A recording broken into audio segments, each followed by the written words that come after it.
కాసేపు అవుట్డోర్లో మా ఇంటి వెనకాల మామిడి చెట్టు కింద కూర్చుని మాట్లాడదాం అనిపించింది. కాస్త హుషారుగా ఉండి ఇవాళ ముఖ్యంగా మాట్లాడుకోవాల్సినవి ఒక 2-3 అంశాలు ఉన్నాయి. అందులో ప్రప్రథమంగా రాలిన నవరత్నాలు. అంటే జగనన్న పథకాలు నవరత్నాలు కాదు.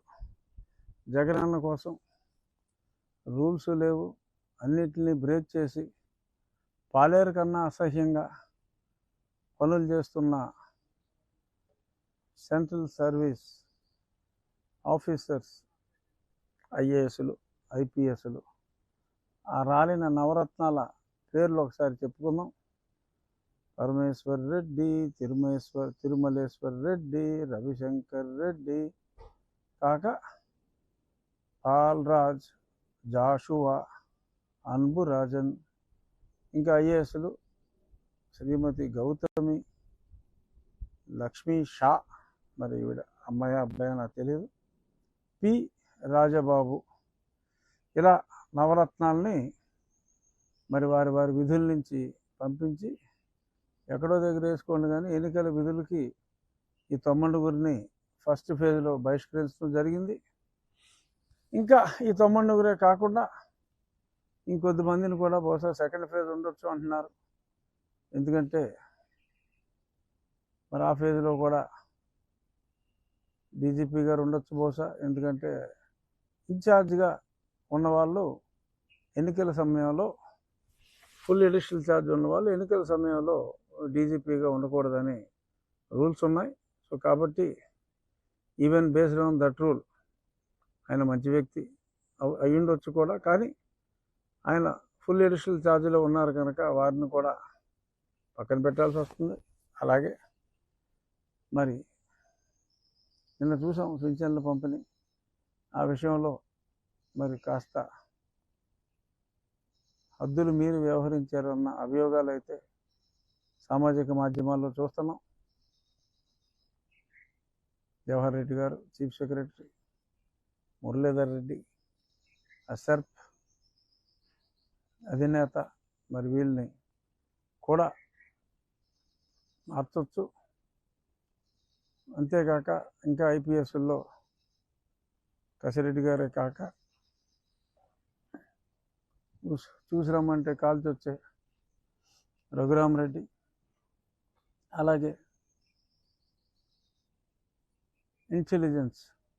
ఓవర్ ఇంటెలిజెన్స్ ప్రదర్శించే మరి ఒకప్పటి నా మిత్రులు సీతారామానాయుడు గారు, మరి వీరందరికీ కూడా అంటే పేపర్లో వచ్చింది అదే చెప్తున్నా, వీరందరికీ కూడా మరి ఏమన్నా త్వరలో 2 నెలల్లో రెస్ట్ తీసుకుంటారా బాబు అని చెప్పి మరి ఇక్కడి నుంచి దూరంగా పంపించాల్సిన బ్యాచ్ అది. లేదంటే ఇక్కడే పని చేస్తూ ఉంటారు ఇంట్లో కూర్చొని. చూద్దాం. మరి ఇప్పుడు కొంత అనీజీగా ఉన్న ప్రజలకు స్వాంతన చేకూర్చే అంశం ఈ రాలిన నవరత్నాల అంశం. మరింత స్వాంతన చేకూరాలి, ప్రజల్లో విశ్వాసం మరింత పెంపొందాలి అన్నది జరగాలి అంటే డెఫినెట్గా ఇంకొంతమంది ఇటువంటి అధికారులకి కొద్ది కాలం పాటు విధుల నుంచి స్వస్తి పలికితే డెఫినెట్గా ప్రజలకి అంటే ఎన్నికలు సజావుగా జరుగుతాయనే ఒక నమ్మకం కలుగుతుంది. ఇప్పటికే నిన్నటి దెబ్బకే సో కాస్త వ్యవస్థ కుదేలైన మాట వాస్తవం. అంటే అస్తవ్యస్తంగా ఉన్న వ్యవస్థ కుదేలైన మాట వాస్తవం. సక్రమంగా పోలీసు వాళ్ళు తమ విధులు నిర్వర్తిస్తారు అనే ఒక నమ్మకం కలిగాయి.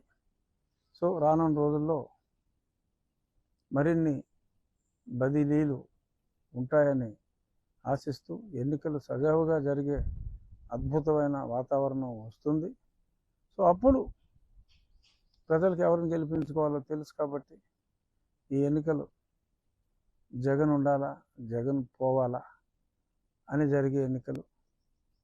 అందుకనే ఈ వ్యక్తి ఉండకూడదనే ఉద్దేశంతోనే ఎటువంటి వ్యక్తిగత భేషజాలు లేకుండా నీ పార్టీ ఎక్కువ నా పార్టీ తక్కువ ఆరు ఎక్కువ అన్న ఎటువంటి అభిప్రాయ భేదాలు లేకుండా మరి కలిసి ముందుకు వచ్చారు. సో కాబట్టి అదే అభిప్రాయంతో ముందు నుంచి ఉన్న నేను certainly will be a part of the team. ఎందుకంటే వైఎస్ఆర్ పార్టీ వ్యతిరేకులు విడిపోకూడదు అనే ఉద్దేశంలోనే ఈ కూటమి కలిసింది కాబట్టి డెఫినెట్గా I will be a part of the team అని చెప్తున్నా. ఆఫ్ కోర్స్ అది నా విశ్వాసం.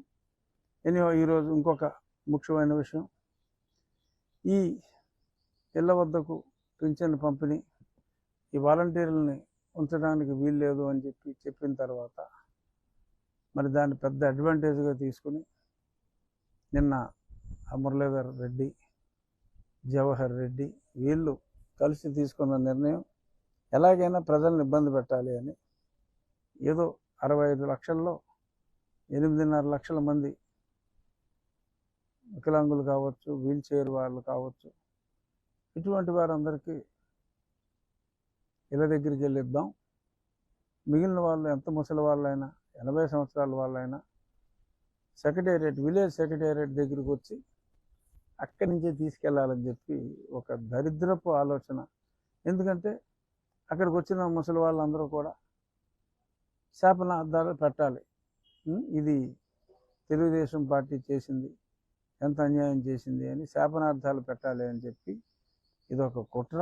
తక్షణం ఈ కుట్రకు భాగస్వాములైన అధికారులను కూడా విధుల నుంచి తొలగించాలి. ఎందుకంటే ఇదొక దద్దమ్మ ప్రభుత్వం, ఇదొక చేతగాని ప్రభుత్వం, ఇదొక చావలేని ప్రభుత్వం.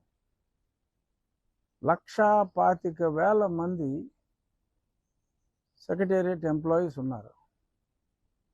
కేవలం 56 లక్షలు ఇవ్వాలి. అంటే ఒక వ్యక్తి యావరేజ్ 50 మందికి డిస్ట్రిబ్యూట్ చేయాలి. ఒక వ్యక్తి ఒక రోజులో 50 మందికి ఇవ్వలేడా? 1,25,000 మంది ఉన్నారు కదా, 50 మందికి ఒక్కొక్కడు వెళ్ళి ఇవ్వలేడా? దానికి వీళ్ళు చెప్పిన ఒక స్టూపిడ్ లాజిక్ ఏంటంటే, మరి ఇల్లు అడ్రస్లు తెలియదు కదండి అంటే, ఎదవల్లారా మీరు అడ్రస్ లేని వాళ్ళకి ఇస్తున్నారా? ఆడిగేలా తెలుస్తుంది అడ్రస్? కాగితం మీద ఉంటుంది కదా అడ్రస్. మీరు పింఛన్ ఇచ్చే వాళ్ళకి అడ్రస్ ఎక్కడ నిక్షిప్తమై ఉండదా? వాళ్ళ హౌస్ అడ్రస్ ఆ విలేజ్లో ఉన్న ఆ ఎంప్లాయీస్ ఆ విలేజ్ని వార్డుల వారీగా ఒక్కో వార్డు ఒక్కొక్కరికి అప్పచెప్తే ఆ వార్డులో అడ్రస్ పట్టుకోలేరా? 50 మంది అడ్రస్ ఒక వ్యక్తి పట్టుకోలేడా? బుద్ధుండి మారుతున్నారా, బుద్ధి లేకుండా మారుతున్నారా మీరు? అంటే ఏదైనా అబద్ధం చెప్పినా అతికినట్టు ఉండాలరా సొంటలారా. 1,25,000 మంది ఒక 50 ఇళ్ళకి వెళ్ళి ఇవ్వలేరా? ఎందుకు ఇవ్వలేరు? అడ్రస్ పట్టుకోలేరా? ఒక పోస్ట్ మ్యాన్ రోజుకి 50 ఇళ్లలో లెటర్లు వేయట్లేదా? అడ్రస్ చూసుకునే కదా వెళ్ళేది పోస్ట్ మ్యాన్. కనీసం పోస్ట్ ఆఫీసు స్టాఫ్కి ఇచ్చినా సరే ఎఫెక్టివ్గా ఇచ్చేయగలరు. చిత్తశుద్ధి లేదు. ఎలాగైనా సరే ఈ వృద్ధుల్ని రాచి రంపాన పెట్టాలి అనే ఆ నింద చంద్రబాబు నాయుడు గారి మీద, పవన్ కళ్యాణ్ గారి మీద వెయ్యాలి అనే ఒక దరిద్రపు దురుద్దేశం తప్ప అసలు మీకు ప్రజలంటే ప్రేమ ఎక్కడ ఉందరా? మీకు ఉందా ప్రజల మీద ప్రేమ? వృద్ధుల మీద ప్రేమ ఉందా మీకు? యూజ్లెస్ ఫెలోస్, ఉందరా మీకు వృద్ధుల మీద ప్రేమ? కపట ప్రేమ, దొంగ ప్రేమ, ఎంత ప్రేమ ఉందో నీ చెల్లెళ్ళే చెప్తున్నారు. ఆ టాపిక్ వస్తా, అది మెయిన్ టాపిక్. ఇక్కడి నుంచి అయినా తక్షణం ఈ సెల్ఫ్ ఇన్ఛార్జ్ ఆ రెడ్డి గారిని, ఇంకో రెడ్డి గారిని అందరినీ తీసేసి ఎందుకు కొమ్ము కాస్తారు మీరు? ఏమిటి మీకు దరిద్రం ఎందుకు పట్టింది? 1,25,000 మందిని ఎందుకు యూటిలైజ్ చేసుకోలేకపోతున్నారు మీరు? ఇది ఎలక్షన్ కమిషన్ తీవ్రంగా తీసుకోవాలి, అధికారులను నిర్మూలించాలి, అదే తక్షణం విధుల నుంచి తొలగించాలి.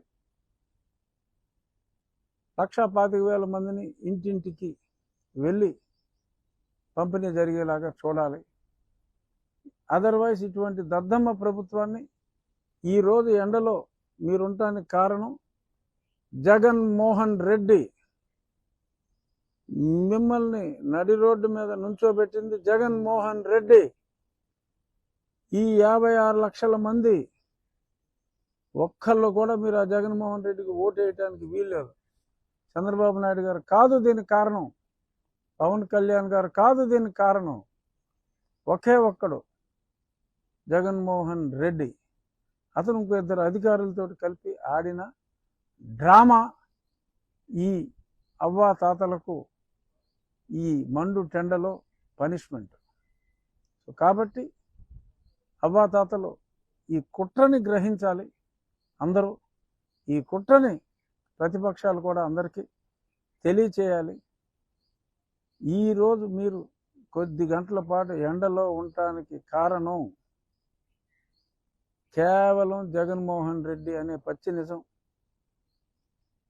వృద్ధులైన అవ్వాతాతలందరూ కూడా గ్రహించి కుక్క కాటుకు చెప్పు దెబ్బ మాదిరిగా ఎండ కాటుకు గురి చేసిన ఈ ప్రభుత్వాన్ని మీరు ఓటు దెబ్బతో కొట్టి మళ్ళీ రాజకీయాల్లోకి రావాలి అంటే కూడా వీల్లేనంత దరిద్రంగా ఓడించి పంపించాలి.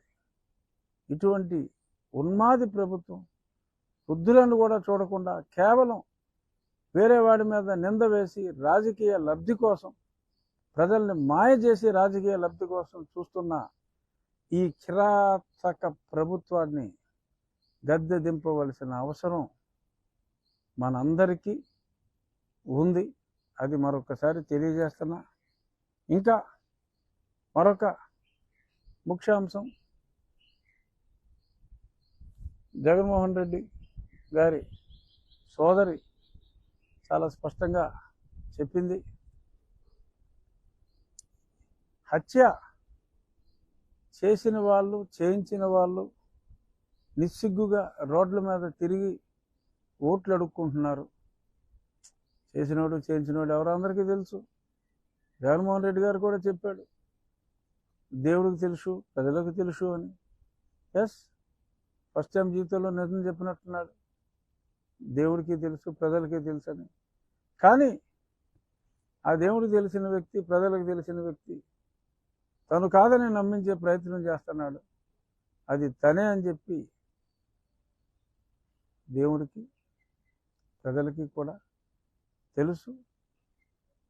చిన్నప్పటి నుంచి అన్నయ్య ఎంత దుర్మార్గుడైనా, ఎందుకనో పాపం ఆ పిచ్చితల్లి షర్మిలకి అన్నయ్య అంటే విపరీతమైన అనురాగం. అందుకనే సీట్ ఇవ్వకపోయినా, ఎన్ని అన్యాయాలు చేసినా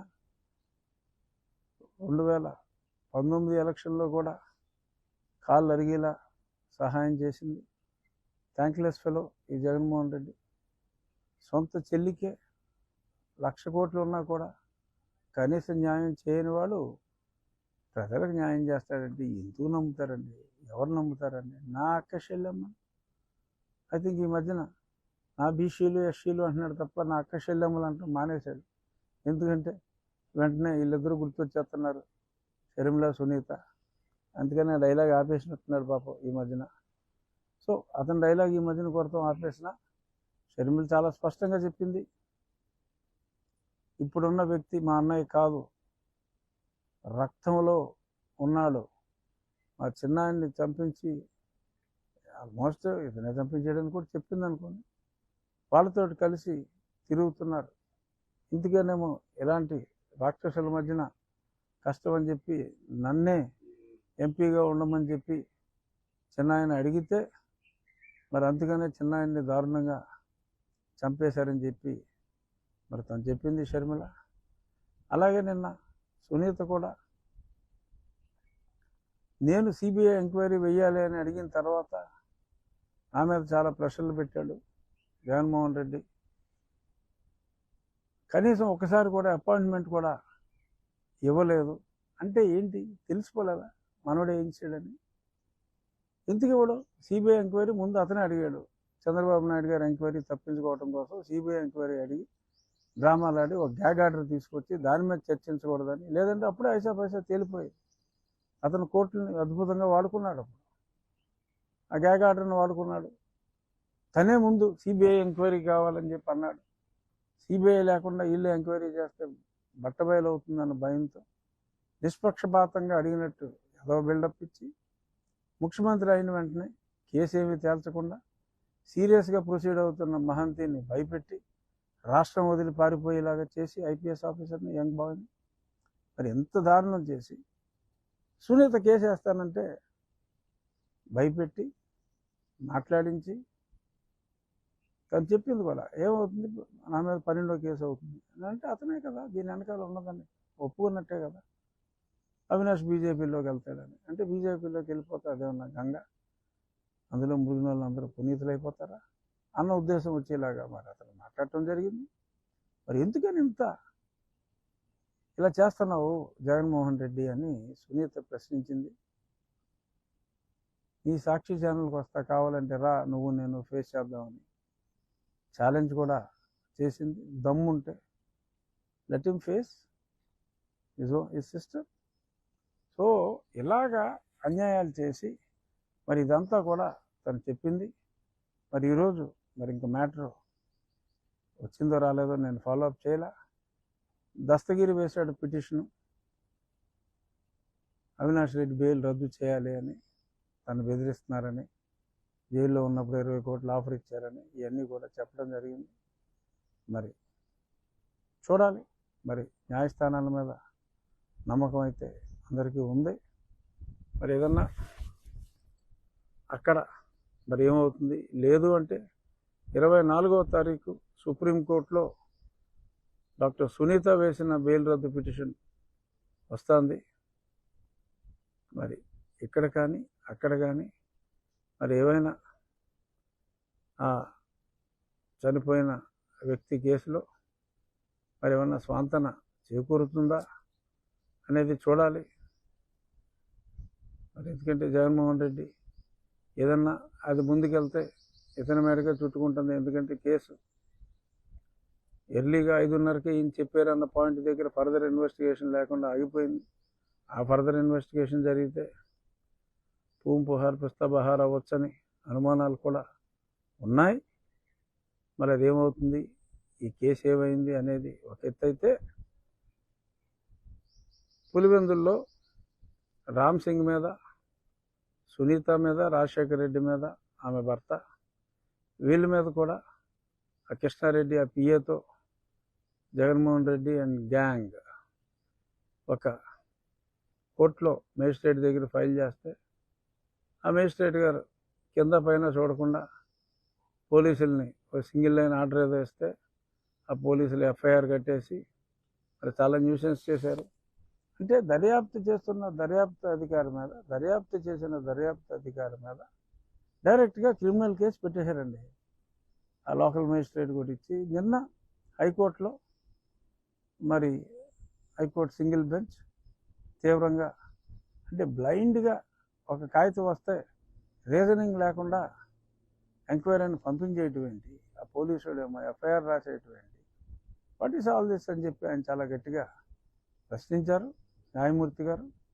మరి ఆ తర్వాత మధ్యాహ్నం లంచ్ బ్రేక్ తర్వాత అఫ్కోర్స్ కొట్టేస్తారని, నిన్నే కొట్టేస్తారు అనుకున్నారు. తర్వాత ఒక 1 మంత్కి వాయిదా వేయటం జరిగింది. అంతవరకు పోలీసుల్ని పని చూసుకుంటారా అని చెప్పి వేరే పని చూసుకున్నామా అని చెప్పి అంటే చర్యలు నిలిపేశారని అంటారు అక్కడ, బట్ దాని అర్థం ఇంకో పని చూసుకోమని. సో డెఫినెట్గా అక్కడ నిన్న స్వాంతన చేకూరింది. న్యాయస్థానానికి ధన్యవాదాలు. అలాగే తప్పకుండా ఆ చెత్త కేసు కొట్టేయటం ఖాయం. దీన్ని బట్టి అర్థం చేసుకోండి, తన తండ్రి హంతకుడిని పట్టుకోవాలి అంటే ఇంట్రెస్ట్ చూపెట్టవలసింది పోయి జగన్ అండ్ కంపెనీ ఈ రకంగా కృష్ణారెడ్డితో స్టేట్మెంట్ తీసుకుని ఆ రామ్ సింగ్ని భయపెట్టి సాక్షి పేపర్లో వీళ్ళే ఎందుకు మర్డర్ చేయించకూడదు అని ఒక దరిద్రపు అర్థం వచ్చేలాగా, సారీ వీళ్ళే చేశారు అనుకుంటే నువ్వు ఎంక్వైరీ 8 నెలలు చేసావు కదా, మరి అప్పుడు బుక్ చేసేపోయావా? ఎందుకు చేయలేదు? ఏదో రకంగా ఎవడి మీదకో తోసి పబ్బం గడుపుకుందాం అనుకున్నారు. మీకు ఈ పప్పులు ఉడకలేదు, ఆ దస్తగిరి చెప్పేశాడు. మరి వివేకం అనే పేరుతో ఎలాగ బాత్రూంలో కిరాతకంగా చంపారు అనే సినిమా కూడా వచ్చింది. అంటే అది సినిమా లాంటి సినిమా, నెట్లో చూశాను నేను కూడా.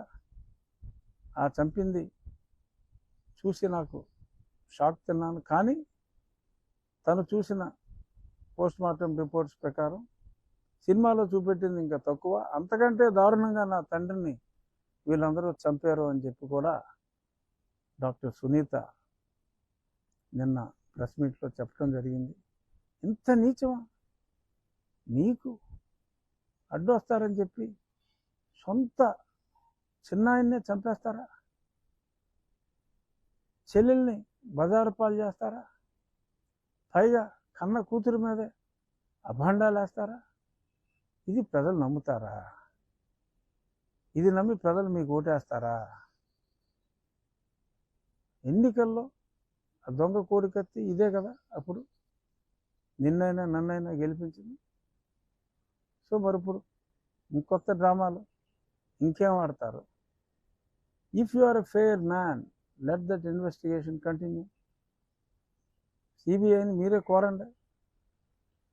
నా మీదకి అనుమానాలు వస్తున్నాయి, let them enquiry and close it అని అడగండి. దమ్ముంటే, ధైర్యం ఉంటే. అడగరు. ఎందుకంటే అందుకే అడగరు. సో అంచేత ఇక జగనన్న డ్రామా కంపెనీ ఆఖరి అంశం ఈరోజు మనం ముచ్చటించుకునేది. ఈయన బుల్లెట్ ప్రూఫ్ బండిలో వెళ్తాడు, కనీసం బయట చేమ చిట్టుకుమన్నా లోపలికి వినపడదు, ఏదో కంటితోడు చుట్ట ఇలా అంటుంది తప్ప. కానీ ఎవరో జగనన్నా అని పిలిస్తే వెంటనే బస్సు ఆపుతాడు. ఏమ్మా, ఏంది నీ ప్రాబ్లము అని తక్షణం ఏదో ఆర్డర్లు ఇస్తాడు. ఎక్కడి నుంచి వస్తారో తెలియదు. ఓకే, శారీరక రుగ్మతలు ఎంతోమందికి ఉంటాయి, కానీ ఈ ఐప్యాకోడ్కి కరెక్ట్గా దొరుకుతారు.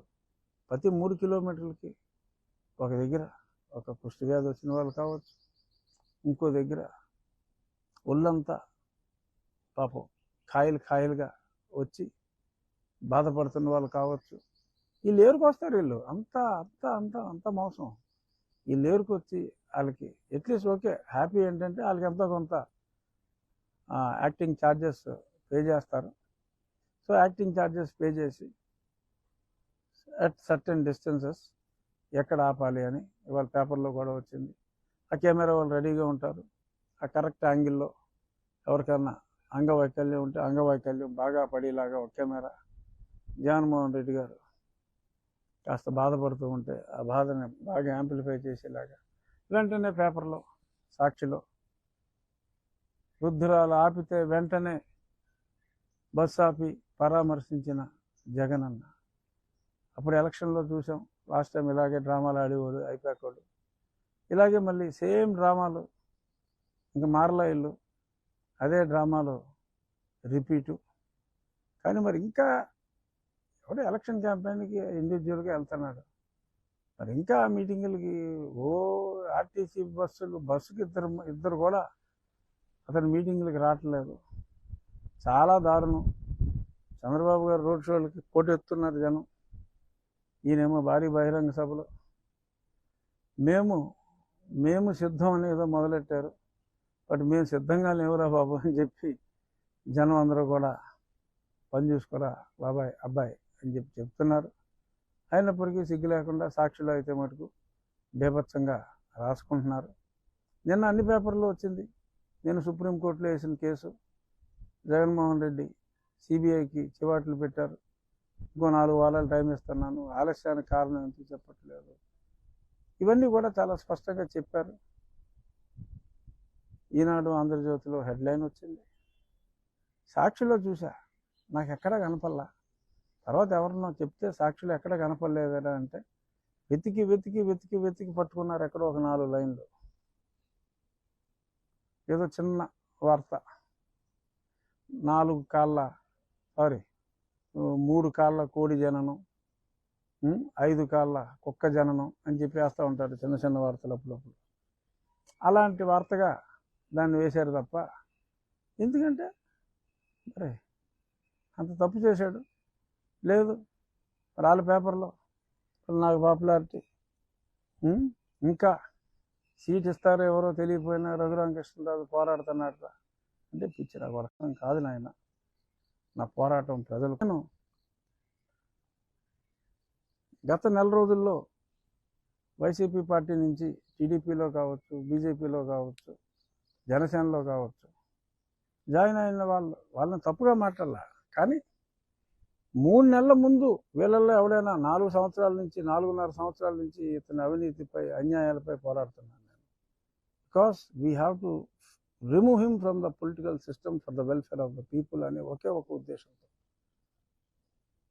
ఎవరైనా ఇప్పుడు జాయిన్ అయిన వాళ్ళు ఎవరైనా 3 నెలల ముందు మాట్లాడుంటే జగన్మోహన్ రెడ్డికి వ్యతిరేకంగా ఒక్క వాక్యమైనా మాట్లాడుంటే నేను రాజకీయాల నుంచి తప్పుకుంటా అని నేనంటే దాన్ని హెడ్లైన్ కింద పెట్టి ఆడవాడు ఇంటూరు రవికిరణ్ ఆడు బ్రోకర్ లంజోడుకు ఆడు దాని మీద పెట్టి నేనేదో రాజకీయాల నుంచి స్వస్తి అని నేనేదో మాట్లాడేటప్పుడు ఒకసారి బాధగా ఉన్నప్పుడు ఒక డిఫరెంట్ ఎక్స్ప్రెషన్ ఉండొచ్చు. జగన్మోహన్ రెడ్డి ఎవరన్నా పెళ్ళిళ్ళకి వెళ్తే ఏడుస్తా, సావును చూస్తా నవ్వుతూ ఉంటాడు. అలా ఏమో అటువంటి నెగిటివ్ ఎక్స్ప్రెషన్స్ కాకుండా ఈ వ్యవస్థ మీద ఎప్పుడప్పుడు మరి నాకు ఏదైనా అన్యాయం జరిగింది అనిపించినప్పుడు కొంత ఫీలింగ్ మారచ్చు. అలాంటి ఫోటో ఒకటి వేసి రాజకీయాల నుంచి తప్పుకుంటానంటున్నాడు అని రాస్తారా నా కొడకల్లారా వైసీపీ గారు. నేను ప్రజాక్షేత్రంలోనే ఉంటున్నా, నాకు అలసట లేదు, అలసట రాదు. ఈ జగన్మోహన్ రెడ్డి ప్రభుత్వాన్ని దింపే వరకు నిద్రపోయేదే లేదు. మిస్టర్ రవికుమార్ ఇంటూరి తిక్క తిక్క పోస్టులు పెట్టి పరువు దిగజార్చుకోమాకరా. ఓకే, ఇంకా దాము బాలాజీ అంట ఆడేవాడో నా గురించి రకరకాలుగా మాట్లాడుతూ ఉంటాడు, ఆడేవాడో నాకు తెలియదు. సరే ఈ సాయి అయితే సరే వీళ్ళు ఎవరికన్నా అసలు ఎవడు ఏ ఇంటర్వ్యూ ఎవడ మీద చేసినా సరే మధ్యలో ఒక ట్రిపులర్ అయినా అక్షరం రాస్తున్నారు వ్యూస్ కోసం, రాసుకోండి. బట్ పిచ్చి పిచ్చిగా అవహేళనలు చేస్తే, ఉన్నది లేనట్టుగా లేనిది ఉన్నట్టుగా రాస్తే, హే పేటిఎం డాగ్ కొడకల్లారా, చాలా విషయాలు ఉన్నాయి. అది బయటికి తీస్తే గుండాకి చస్తారు మీ అధినేతలు. Be careful, it's my pleasant warning. చాలా ప్రేమతో ఇస్తున్నాను వార్నింగ్. గుర్తుపెట్టుకోండి, బొల్లు దగ్గర పెట్టుకోండి. ఇంకా ఎందుకులే, మనకు కావాల్సింది ప్రజలకు రక్షణ అని నేను వ్యక్తిగతంగా రాట్లా. ఆ కొడకల్లారా నా ఇక్కడ బొచ్చు ఇంకెక్కడ బొచ్చో తప్పితే నీకు మాట్లాడడానికి ఏముంది రా చెత్త నా కొడకల్లారా అని అనాలనిపించినా కూడా నాకు తెలుసు ఈ రచ్చబండ ఎక్కువ మంది స్త్రీలు చూస్తారు, వారి మనసును నేను నొప్పించలేను. కానీ వారు రాస్తున్న చెత్త రాతల్ని ఖండించకపోతే ఇంకా రెచ్చిపోతారు. రెచ్చిపోతే నేను ఇంకా రెచ్చిపోతాను.